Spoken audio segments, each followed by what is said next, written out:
ಆತ್ಮೀಯ ಸಹೋದರ ಸಹೋದರಿಯರೇ, ನಾವು ನಿಮಗಾಗಿ ಒಂದು ಸಂತೋಷದ ಸುದ್ದಿಯನ್ನು ತಂದಿದ್ದೇವೆ. ಜನವರಿ 1ರಿಂದ 2025 ಸಂಪೂರ್ಣ ವರ್ಷಕ್ಕೆ 365 ಟಾಪಿಕ್ಸ್ಗಳನ್ನು ಹಂಚಿಕೊಳ್ಳುತ್ತೇವೆ. ಪ್ರತಿದಿನ ಒಂದು ಟಾಪಿಕ್ ಮತ್ತು ಅದಕ್ಕೆ ಸಂಬಂಧಿಸಿದ ವಚನಗಳನ್ನು ಹಂಚಿಕೊಳ್ಳುತ್ತೇವೆ. ಇದನ್ನು ಕೇಳಿ ಧ್ಯಾನಿಸಿ ಆಶೀರ್ವಾದ ಹೊಂದಬೇಕೆಂದು ಪ್ರೋತ್ಸಾಹಿಸುತ್ತೇನೆ. ದಯವಿಟ್ಟು ಸಬ್ಸ್ಕ್ರೈಬ್ ಮಾಡಿ ನಿಮ್ಮ ಸ್ನೇಹಿತರೊಂದಿಗೆ ಹಂಚಿಕೊಳ್ಳಿ.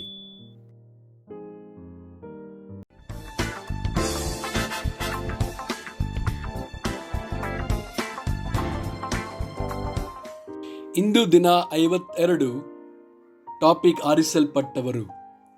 ಧರ್ಮೋಪದೇಶಕಾಂಡ 14 ವಚನ 2. ಯಾಕೆಂದರೆ ನೀವು ಕೇವಲ ನಿಮ್ಮ ದೇವರಾದ ಯೆಹೋವನ ಜನರೇ, ಆತನು ಭೂಲೋಕದಲ್ಲಿರುವ ಸಮಸ್ತ ಜನಾಂಗಗಳಲ್ಲಿ ನಿಮ್ಮನ್ನೇ ಸ್ವಕೀಯ ಜನರಾಗುವುದಕ್ಕೆ ಆದುಕೊಂಡಿದ್ದಾನಲ್ಲ. ಯೋಹಾನನು 15 ವಚನ 16. ನೀವು ನನ್ನನ್ನು ಆರಿಸಿ ತೆಗೆದುಕೊಂಡಿಲ್ಲ, ನಾನು ನಿಮ್ಮನ್ನು ಆರಿಸಿ ತೆಗೆದುಕೊಂಡೆನು. ನೀವು ಹೊರಟು ಹೋಗಿ ಫಲ ಕೊಡುವವರಾಗಬೇಕೆಂತಲೂ ನೀವು ಕೊಡುವ ಫಲವು ನಿಲ್ಲುವಂಥದ್ದಾಗಬೇಕೆಂತಲೂ ನಿಮ್ಮನ್ನು ನೇಮಿಸಿದ್ದೇನೆ. ಹೀಗಿರಲಾಗಿ ನನ್ನ ಹೆಸರಿನಲ್ಲಿ ತಂದೆಯನ್ನು ಏನೇನು ಬೇಡಿಕೊಳ್ಳುವಿರೋ ಅದನ್ನು ಆತನು ನಿಮಗೆ ಕೊಡುವನು. ವಿಮೋಚನಾಕಾಂಡ 19 ವಚನ 5. ಹೀಗಿರಲಾಗಿ ನೀವು ನನ್ನ ಮಾತನ್ನು ಶ್ರದ್ಧೆಯಿಂದ ಕೇಳಿ ನಾನು ಮಾಡುವ ನಿಬಂಧನೆಯನ್ನು ಅನುಸರಿಸಿ ನಡೆದರೆ ನೀವು ಎಲ್ಲ ಜನಾಂಗಗಳಲ್ಲಿ ನನಗೆ ಸ್ವಕೀಯ ಜನರಾಗಿರುವಿರಿ. ಸಮಸ್ತ ಭೂಮಿಯು ನನ್ನದಷ್ಟೇ. ದೇವರು ಲೇವಿಯ ಕುಲವನ್ನು ಆರಿಸಿಕೊಂಡನು.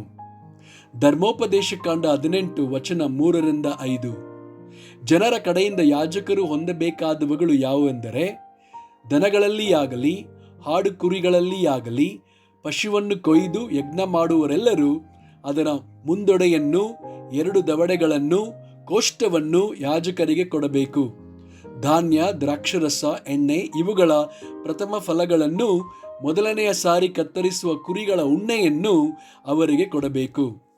ನಿಮ್ಮ ದೇವರಾದ ಯೆಹೋವನು ನಿಮ್ಮ ಎಲ್ಲ ಕುಲಗಳಲ್ಲಿ ಇವರನ್ನೂ ಇವರ ತರುವಾಯ ಇವರ ಸಂತತಿಯವರನ್ನು ತನ್ನ ಸನ್ನಿಧಿಯಲ್ಲಿ ಶಾಶ್ವತವಾಗಿ ಸೇವೆ ಮಾಡುವುದಕ್ಕೆ ತಾನೇ ನೇಮಿಸಿಕೊಂಡನಲ್ಲ. ಧರ್ಮೋಪದೇಶಕಾಂಡ 21 ವಚನ 5. ಲೇವಿ ಕುಲದವರಾದ ಯಾಜಕರಲ್ಲಿ ಕೆಲವರು ಹತ್ತಿರವಿರಬೇಕು. ನಿಮ್ಮ ದೇವರಾದ ಯೆಹೋವನು ಅವರನ್ನೇ ತನ್ನ ಸಾನ್ನಿಧ್ಯ ಸೇವೆಯನ್ನು ಮಾಡುವುದಕ್ಕೂ ತನ್ನ ಹೆಸರಿನಿಂದ ಜನರನ್ನು ಆಶೀರ್ವದಿಸುವುದಕ್ಕೂ ಆದುಕೊಂಡಿದ್ದಾನಲ್ಲ. ಅನುಮಾನವಾದ ಎಲ್ಲ ವ್ಯಾಜ್ಯಗಳ ಮತ್ತು ಹೊಡೆದಾಟಗಳ ವಿಷಯದಲ್ಲಿ ಅವರೇ ತೀರ್ಮಾನಿಸಬೇಕು. 1 ಪೂರ್ವಕಾಲ ವೃತ್ತಾಂತ 15 ವಚನ 2. ಆ ಕಾಲದಲ್ಲಿ ದಾವೀದನು, ಲೇವಿಯರು ಹೊರತಾಗಿ ಯಾರು ದೇವ ಮಂಜೂಷವನ್ನು ಹೊರಬಾರದು, ಅದನ್ನು ಹೊರುವುದಕ್ಕೂ ಸದಾಕಾಲ ತನ್ನ ಸೇವೆ ಮಾಡುವುದಕ್ಕೂ ಯೆಹೋವನು ಅವರನ್ನೇ ಆರಿಸಿಕೊಂಡಿದ್ದಾನೆಂದು ಹೇಳಿ. ಪ್ರತಿಯೊಬ್ಬ ಶಿಷ್ಯನು ಒಬ್ಬ ಯಾಜಕ. 1 ಪೇತ್ರನು 2 ವಚನ 9ರಿಂದ 10.